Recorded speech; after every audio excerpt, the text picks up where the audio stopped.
ہیں وہاں پوری ٹرم کا کانسیپٹ نہیں ہے. حکومتیں اپنی کنوینئنس کے مطابق چاہے 5 میں سے 3 سال ہوئے ہیں وہ اپنے الیکشن کراتی ہیں. معاملہ ان دی اینڈ یہی ہے کہ کیا اس حکومت نے پاکستان اس کو ملا تھا اس سے بہتر حالت پیپل پاکستان امپرووڈ. ٹھیک ہے, امپروومنٹ دے ہیو ناٹ, وہ فیل ہو گئی حکومت. یہ سلیٹ لے کے تو وہ عوام کے پاس جائیں گے, لیکن اگلے سال. لشکری صاحب یہ بتائیے گا کہ ظاہر ہے ایک تو آپ نے سن لیا کہ انتخابات ہونا, مڈ ٹرم انتخابات ہونا یا ارلی انتخابات ہونا کوئی آئین کی اور قانون کی خلاف ورزی نہیں, لیکن یہ سوال یہ ہے کہ مفاہمت کی جو پالیسی ہے وہ آپ کی حکومت کی مسلسل چل رہی ہے, لیکن گورننس کے معاملات جو ہیں, لوگوں کے مسائل حل کرنے کے جو معاملات ہیں, اس کی طرف آپ کی حکومت توجہ نہیں دے رہی. اس کی کیا وجہ ہے؟ آپ مجھ سے پوچھ رہے ہیں؟ جی آپ سے پوچھ رہا ہوں. جی تھوڑا سا میں یہ بھائی کا جواب دوں. یہ کہہ رہے ہیں کہ جو اے پی سی ہوا اس میں ہم نے بیرونی جارحیت کے مقابلہ کرنے کے لیے طے کیا تھا. کیا بیرونی جارحیت کا مقابلہ اندرونی انتشار سے کر سکتے ہیں کہ جہاں پنجاب کے اندر وابڈاک آفیسز کو جلایا جا رہا ہے اور ایک مچھر کے خوف سے توجہ ہٹانے کے لیے پنجاب میں احتجاج کو تھانوں کو جلایا جا رہا ہے اور پارلیمنٹ سے باہر ایوان صدر پہ حملہ کرنے کو کوشش کیا جا رہا ہے؟ کیا اس سے آپ مطلب یہ ڈبل سٹینڈرڈ لوگ دیکھتے ہیں اور سمجھتے ہیں کہ کم از کم میں یہ سمجھتا ہوں کہ ان کا اس رویے سے یا ہمارے جو مس مینجمنٹ سے عوام کو مایوسی ملے گی.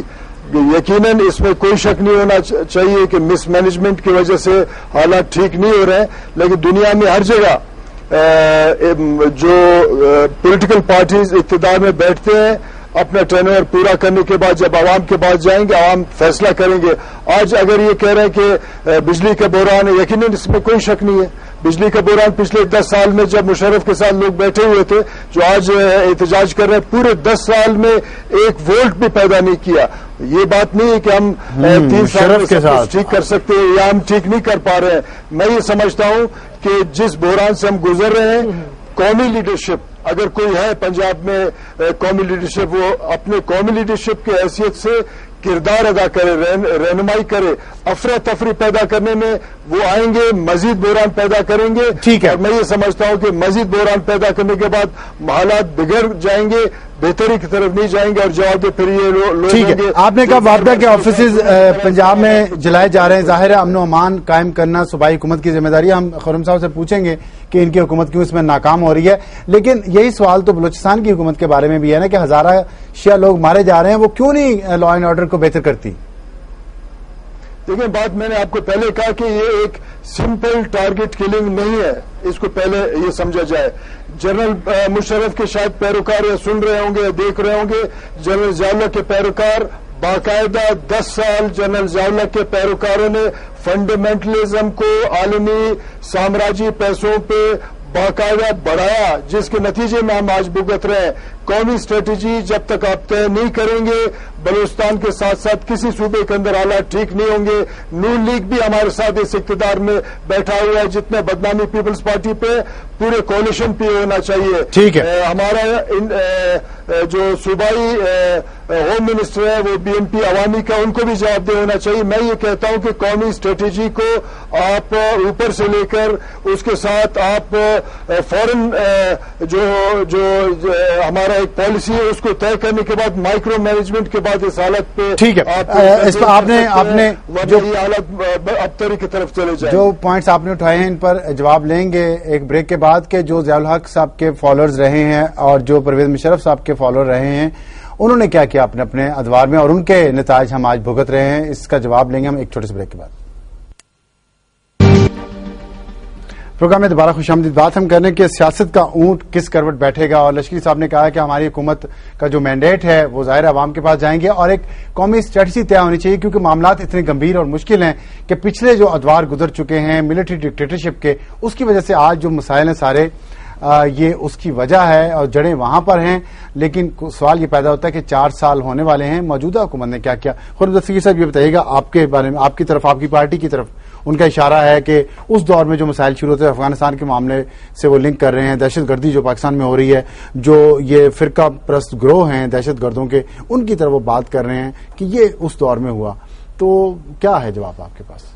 میں اس کا جواب تب دوں گا جب جنرل ایوب کو ڈیڈی کہنے والے اس کی ایکسپلینیشن ہمیں دے دیں گے. تو اس کا مطلب ہم آگے سے آگے پیچھے میری یہی تو گزارش ہے لشکری صاحب سے، ہمارے پارلیمنٹری کولیگ ہیں، کہ خدا کے لیے اپنی ذمہ داری کو سمجھیں اور قبول فرمائیں. دوسری چیز دیکھیں میں اس لیے یہ کتاب لے کر آیا ہوں، پریزنٹ میں رہیں آپ کا مطلب. جی پریزنٹ میں رہیں. جب یہ حکومت آئی ہے جون 2008 کا جو اکنامک سروے، ان کا پہلا اکنامک سروے سید نوید کنور کے دستخطوں سے جاری ہوا، اس میں یہ لکھا گیا تھا کہ 19,566 میگا واٹ پاکستان کی جنریشن کیپیسٹی ہے.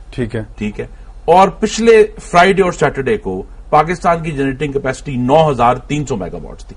اب 10,266 میگا واٹ جو ہیں اگر ان کے 3.5 سال میں کھائے جاتے ہیں، کرپشن کی نظر ہو جاتے ہیں، بد انتظامی کی نظر ہو جاتے ہیں، تو یہ الزام پرویز مشرف کو اور ضیاء الحق کو نہیں دیا جا سکتا. آپ پرویز مشرف کو ڈیفینڈ کر رہے ہیں؟ جی میں اس کو ڈیفینڈ نہیں کر رہا، میں یہ کہہ رہا ہوں کہ اس کے جو گناہ ہیں پرویز مشرف کے، ان کی بھی بہت لمبی لسٹ ہے. خاص طور بلوچستان کے حوالے سے اکبر بگٹی کا جو مرڈر ہے اس کا بھی ہم نے حساب لینا ہے. کاش یہ حساب لے لیتے صاحب. لیکن ایشو یہ ہے کہ انہوں نے وہ حساب نہیں لیا.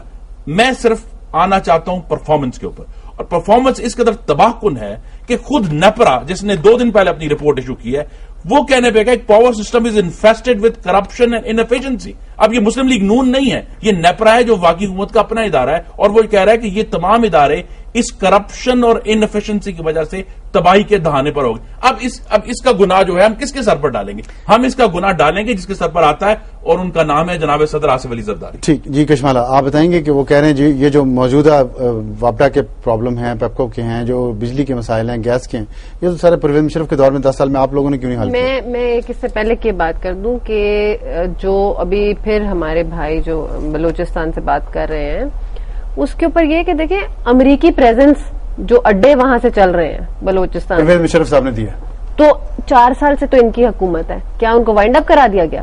کیا ڈرون اٹیکس کو روک دیا گیا؟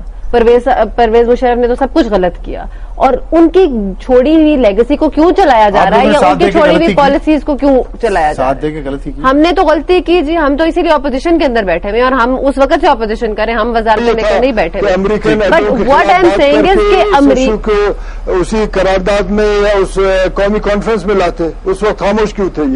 یہ ڈرون والی بات جو آپ کر رہے ہیں، ڈرون والی ہے، شہباز ایئر بیس ہے، CIA کے لوگ جو یہاں آئے تو یہ پرویز مشرف کا ہے. ٹھیک ہم نہیں نکال سکے، لیکن جب پرائم منسٹر ہاؤس میں یہ بیٹھے، ہم خیال ہے جو بھی خیال ہے سب بیٹھے، تو ان کو چاہیے تھا کہ یہ اس پورے پلان میں اس کو بھی اپنا ایک پوائنٹ بناتے کہ جو جنرل پرویز مشرف نے 4 سال ایک APC کی بات نہ کریں. 4 سال تو یہ پوری ساری وزارتیں بانٹے ہوئے ہیں، سب منسٹریز کے اندر ہے. یہ کیسے دوسروں کے کندھے کے اوپر رکھ کے بندوق چلا رہے ہیں اپنی انکیپیبلٹی کو؟ ایگزیکٹلی کس طرح یہ دوسروں کو بلیم کر رہے ہیں؟ اس کی تباہیاں ہیں، اس کے ڈرون حملے، اس کے بیسز، اور لیکن جو پاکستان 4 سال سے یہ کنٹینیو کر رہے ہیں، کیا انہوں نے روک پاکستان دیا؟ کی خارجہ پالیسی کی تباہی ہے، پاکستان کی ڈیفنس پالیسی کی تباہی ہے، بجلی کا بحران ہے، جو مہنگائی ہے. اب میں صرف ایک مثال دینا چاہتا ہوں کہ جناب وزیر اعظم اور صدر پاکستان انہوں نے اپنے کہتے ہیں نا واقعی محکموں کی جیبیں جھاڑ کر 11 ارب روپیہ جو ہے وہ دیا ہے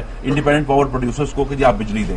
but at the same time جو آج ڈیل ہوئی ہے مسلم لیگ کاف کے ساتھ، اس میں اس سے کئی زیادہ ارب روپے جو ہیں وہ صرف ٹافیوں کے طور پر اقتدار قائم رکھنے کے لیے. یہ تو اب وہ خود یہ بات سامنے آ جائے گی، لیکن اس کے ساتھ جو جڑا ہوا بات 11 ارب روپے ان کے پاس نہیں نکل رہا تھا، لیکن ان کے دور میں اب ساٹھ صاحب یہ ایک اسٹیبلشڈ فگر ہے، 1000 ارب روپے کے کومولیٹڈ لاسز ہیں پیپکو میں، PIA میں، اسٹیل میں، اور اس وجہ سے کہ انہوں نے اقربا پروری کی ہے، کرپٹ لوگوں کو وہاں لگایا ہے جس کا نقصان پوری قوم کو بھگتنا پڑا. یہ ظاہر ہے یہ معاملات آپ کی بات ٹھیک ہے. بہت شکریہ خرم تصویر صاحب، ہم سے بات کریں گا کشمالہ طارق صاحبہ اور سینیٹر لشکری رئیسانی صاحب. ناظرین بات ہو رہی تھی کہ سیاست کا اونٹ کس کروٹ بیٹھے گا، اور ظاہر ہے اسی کروٹ بیٹھے گا جس کروٹ عوام بٹھانا چاہیں گے، اور عوام اسی جماعت کا، اسی پارٹی کا ساتھ دیں گے جو ان کے مسائل حل کرے گی.